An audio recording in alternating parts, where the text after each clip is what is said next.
sisters. Liberation is near. Hang on, brothers and sisters.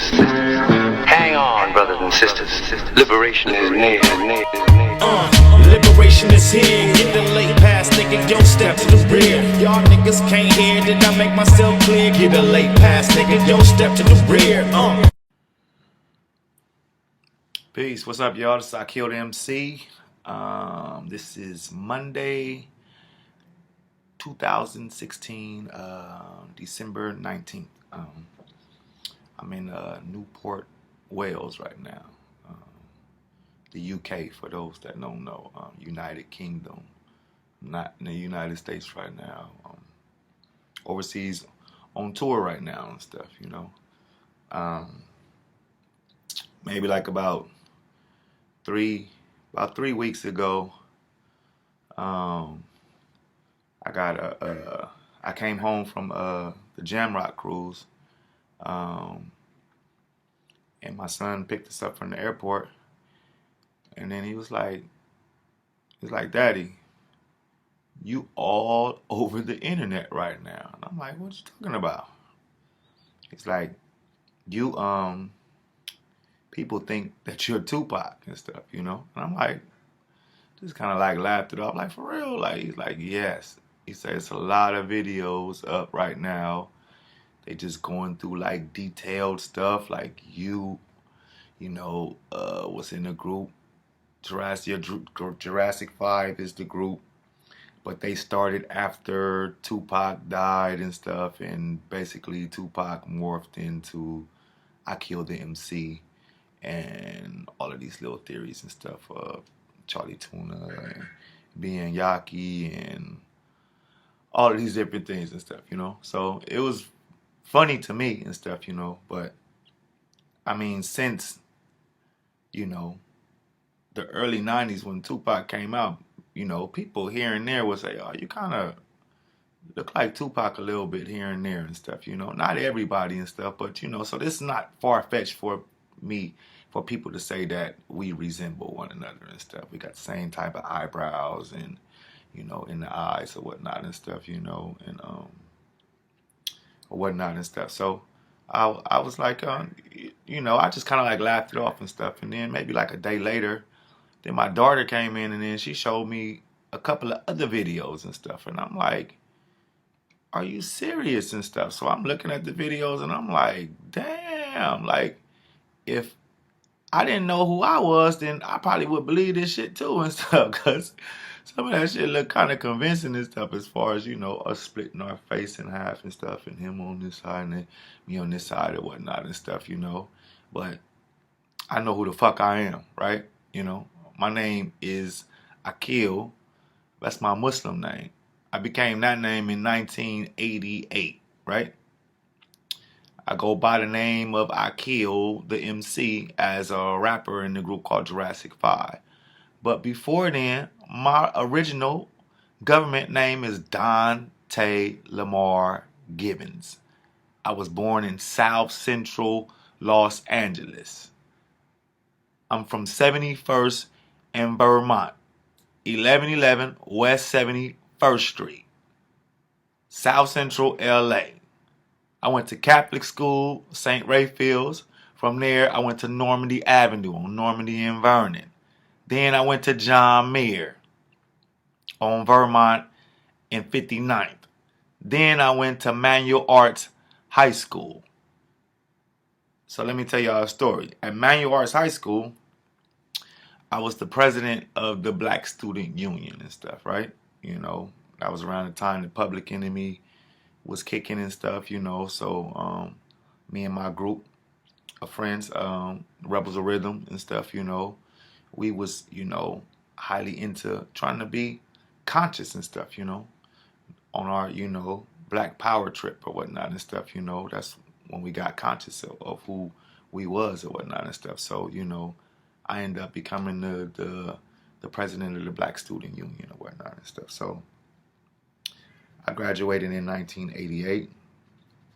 In 89, some of my partners in my crew still went to Manual Arts and stuff, you know. So we would have little different meetings or whatnot and stuff, you know, with other different organizations around the city and stuff, a lot of youth and stuff. So we would link up with other high schools and stuff, you know, around the city, and Hamilton and LA High and stuff. So we had friends from all over that had black student unions and stuff. Like I said, this was at a time that people were becoming conscious and whatnot and stuff. So us as youth and stuff were becoming conscious and whatnot and stuff, you know. Actually, let me go back. So we was in high school. Public Enemy ended up coming to our school, and we had a TA that was connected to an organization called the Malcolm X Grassroots Movement program and stuff. You know, they was on the east side of LA, like 41st or 40, I forget the actual street and stuff, but it was on Main or San Pedro, one of those streets and stuff, you know what I'm saying? But they had a little building and whatnot and stuff, you know. So we would frequent there from time to time and stuff, because they had different events or whatnot and stuff, you know. And shout out to my teacher, Donald back here, who facilitated our black student union at school and stuff, and actually got Public Enemy to come to our school and stuff, you know. We damn near had a riot at Manual Arts. Anybody that knows me, that knows our history at Manual Arts and stuff in '88 when Public Enemy came to our school, know what exactly happened or whatnot and stuff. So we always been on our militant shit, always been on some pro-black shit and stuff, you know. That's been my stance from back then and whatnot.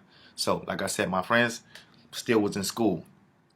So it was a program that was going to UCLA, and we ended up meeting some other high school students and stuff, and then we met a lot of other conscious people or whatnot and stuff. But we was a part of the Malcolm X Grassroots Movement program and stuff. So we had a couple of friends that we would, you know, kick it with and stuff. Dara and I forget the sister name or whatnot, but damn, I forget her name and stuff. But she had a birthday party where she actually, not actually a birthday party, it was a naming ceremony.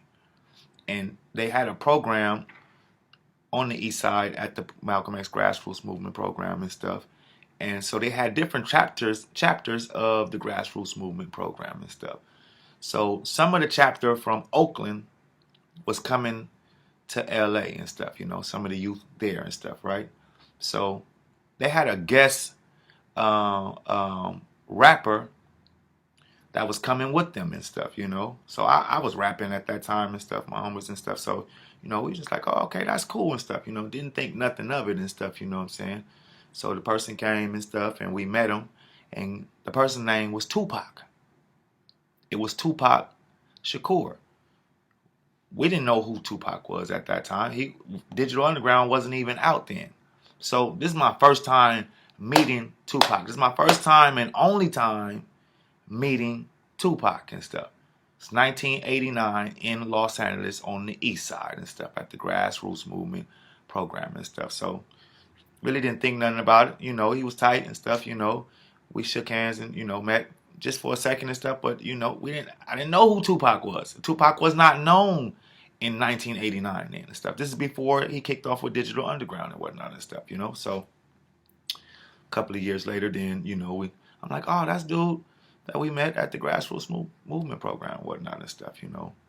A few years later after that and stuff, you know, when he was doing his thug life thing and stuff, this before Death Row, all that and stuff, you know, he was hanging out with some gang members in LA and stuff, you know.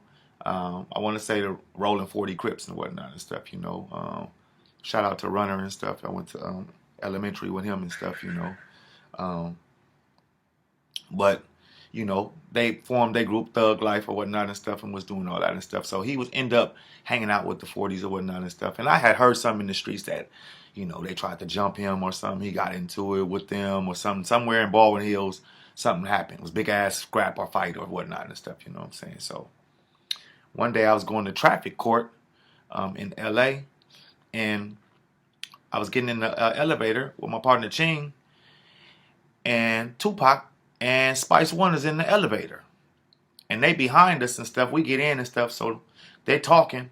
And they're talking about the actual incident with them getting into some people in LA and whatnot and stuff. So I'm kind of ear hustling and stuff, you know what I'm saying? But it's not my conversation, you know, and I'm just not finna jump in a conversation and stuff, you know what I'm saying? So, but I'm ear hustling and listening. And I'm like, damn, you know, he like, man, you know, such and such, I know such and such, I know big such and such, you know what I'm saying? I ain't scared of these niggas, woo, woo, woo, whatnot and stuff, you know. So I'm listening to him talk, and I'm like, I already know Tupac is not from LA.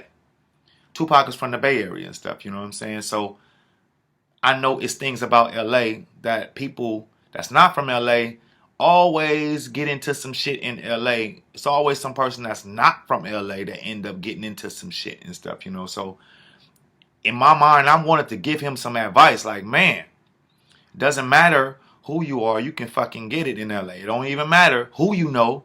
These niggas is ruthless, you can fucking get it and stuff. It don't matter who you know and stuff, you know what I'm saying? I wanted to tell him that, but it wasn't my conversation and stuff, right? And I still think about it to this day, like, damn, I wonder could I have saved his life ultimately in the end, because this would happen at the end of the day. He got into it with some niggas from Compton, and they shot him in Las Vegas and stuff, which is the ultimate thing and stuff. So my initial thing was like, man, I need to say something to this dude and stuff, you know, but I didn't say nothing to him and stuff, you know. So he went about his way or whatnot and stuff. It was him and Spice One and stuff, right? So they got off the elevator or whatnot and stuff, you know. I never said nothing. And I always thought about it. Like I said, I always think about it to this day. Should I had said something and stuff, you know. Next time I see Tupac, is my cousin is going to court and stuff, you know. And Snoop is on trial at the same time and stuff. So in the hallway by the courtroom and stuff, they court is adjourning and coming out and stuff. So I see Snoop, I see Tupac, I see Suge and stuff. So they walk past us and stuff. I didn't know them, you know what I'm saying? We didn't know each other. I just was like looking like, damn, that's Tupac, that's Suge, that's Snoop and stuff, you know. I didn't know them people at that time and stuff. I just was looking and whatnot and stuff. So, you know, that was my only time. Those are my 3 times me ever coming in contact with Tupac and stuff. Now, we have a lot of 6 degrees of separation and stuff, you know what I'm saying, of people that we know. I know a lot of people, my homeboy Gonzo and stuff, you know what I'm saying. I know a lot of people that know Tupac and stuff and know we have mutual friends or whatnot and stuff, you know what I'm saying. We come from the same background of revolutionary thinking and thought and stuff. So a lot of people say, oh, you kind of sound like Tupac and you kind of, you know, got the same type. Yeah, well, we come from the same schools of thought and stuff, you know what I'm saying. He's a little bit more, you know, connected because his parents was actual Black Panthers or whatnot and stuff, you know what I'm saying. But that type of thinking permeated our youth at that time, us as youth at that time in the late 80s or whatnot and stuff. So, you know, that was the thing that was going on and stuff. So this is the connection that you see probably between me and him and how we talk and how we portray ourselves and what we, you know, speak about and stuff. But personally, I never, you know, really met him, only that one time in '89 before he was even famous and stuff, you know. So I just had to let it be known, you know, what is the connection between Akil and Tupac and stuff, you know. And there ain't no connection other than that we black men and probably from the same tribe. That's why we fucking look alike or something, you know what I'm saying? But other than that, I don't know Tupac. Tupac don't really know me like that. We met briefly for about 5 minutes. He went his way, I went my way and stuff. Other than that, I don't really know Tupac like that and stuff, you know what I'm saying?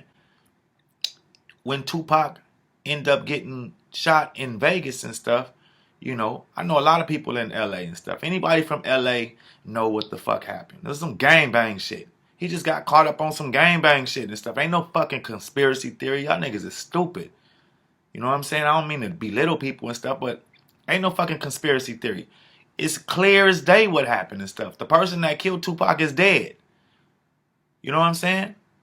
People that killed Tupac is dead and stuff, you know? It was just some straight gangbang stuff. Everybody know that he got his chain snatched and it was some gangbang shit and stuff, you know what I'm saying? You got Southside Crips, you got Pyrus and Compton and stuff. He hanging with Death Row, these are Bloods and stuff, you know what I'm saying? You got Crips in there, you know what I'm saying? These other Crips is connected to people that got money in the industry and stuff, you know what I'm saying? So they got money, they got money. So I ain't giving a fuck about y'all, I ain't giving a fuck about y'all because we all got money and shit. It's some gangbang shit and stuff, you know what I'm saying? So they actually, Tupac just got caught up on some gangbang shit.